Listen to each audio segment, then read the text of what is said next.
Greetings! Thanks for coming back, guys. Dry January's over, and we're gonna drink some beer, review a beer. Yes, indeed. And watch a video.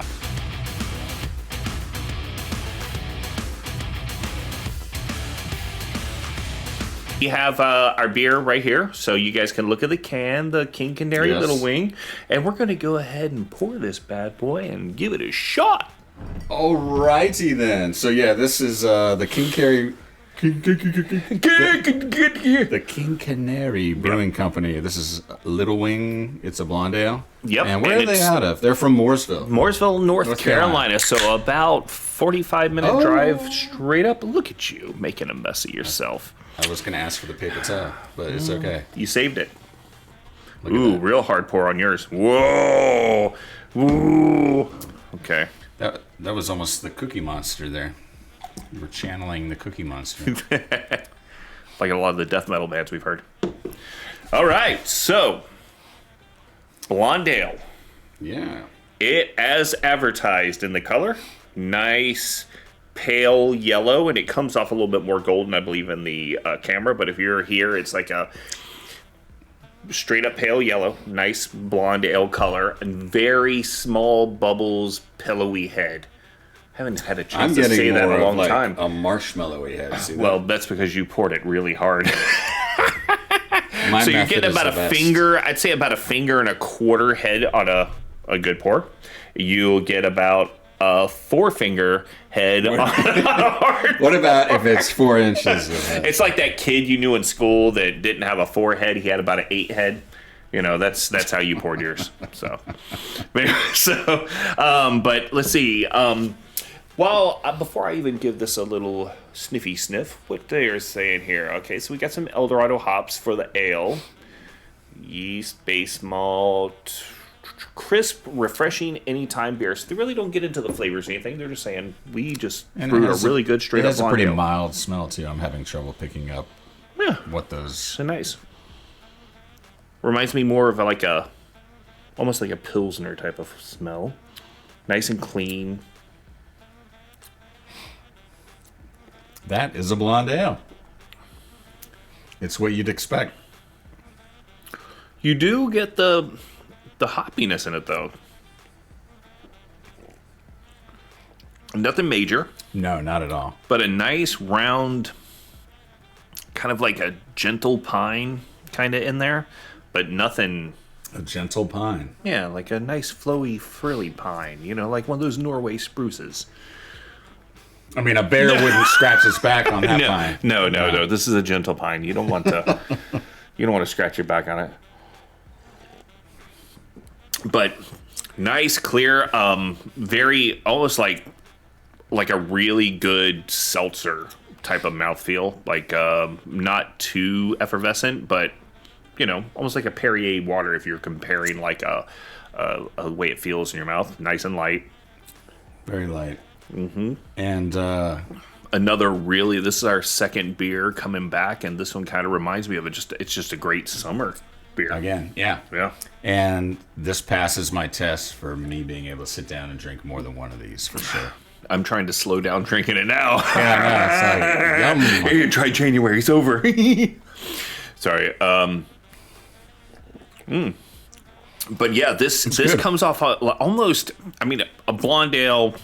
Pilsner lagers, very difficult because they're very clean and you can't have like too many flavors lingering, or it just doesn't feel right. It doesn't taste right for the style of beer.